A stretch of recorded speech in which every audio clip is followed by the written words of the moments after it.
We're going to head back to the voicemail of Truth and Reason, and this one about all the recent moves and the message it sends.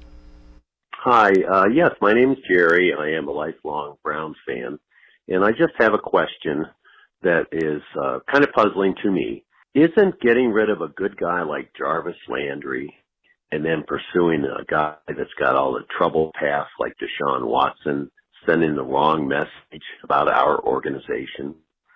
I'd really like to hear what your comments are. Thanks. And G. Bush, I get the question. These are the questions that Jimmy Haslam and Dee Haslam are probably going to have to answer if, in fact, the Browns are able to acquire Deshaun Watson. I can't really, the allegations are what the allegations are. I can't defend what has been said about Deshaun Watson. And the only person that can clear that up is Deshaun Watson. As an individual, you know, just because you get off, and I talked about this on my show, just because the grand jury didn't indict you for those crimes, it doesn't mean that you didn't put yourself in a terrible position. Doesn't mean you didn't put your girlfriend, wife, your mother, your father, your family in a bad position. So from now on, what you're going to have to do is you're going to have to, and for the rest of your life, you're going to have to live by a certain way. You got to walk it and talk it. You're going to have to rehabilitate your career. You're going to have to do some things to make sure people understand that that's not who you are, and you're making amends for whatever the case may be.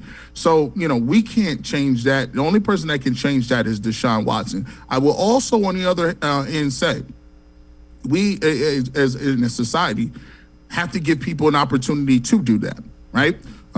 You know, I always say for myself, I'm not the person I am today that I was 10 years ago or 20 years ago.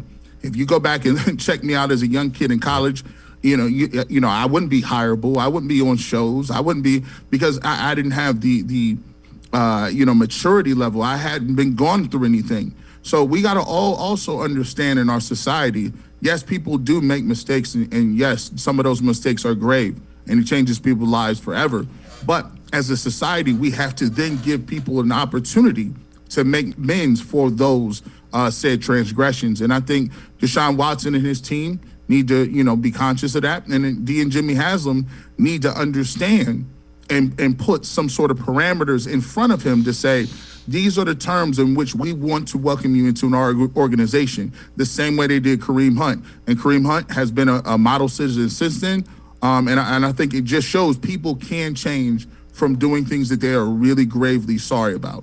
Yeah, and again, you would think this front office has the ability to do that with Andrew Berry. Nothing but really good things about Andrew Berry and Kevin Stefanski. You would think they would be able to put a support system around Deshaun Watson to help him do what he needs to do.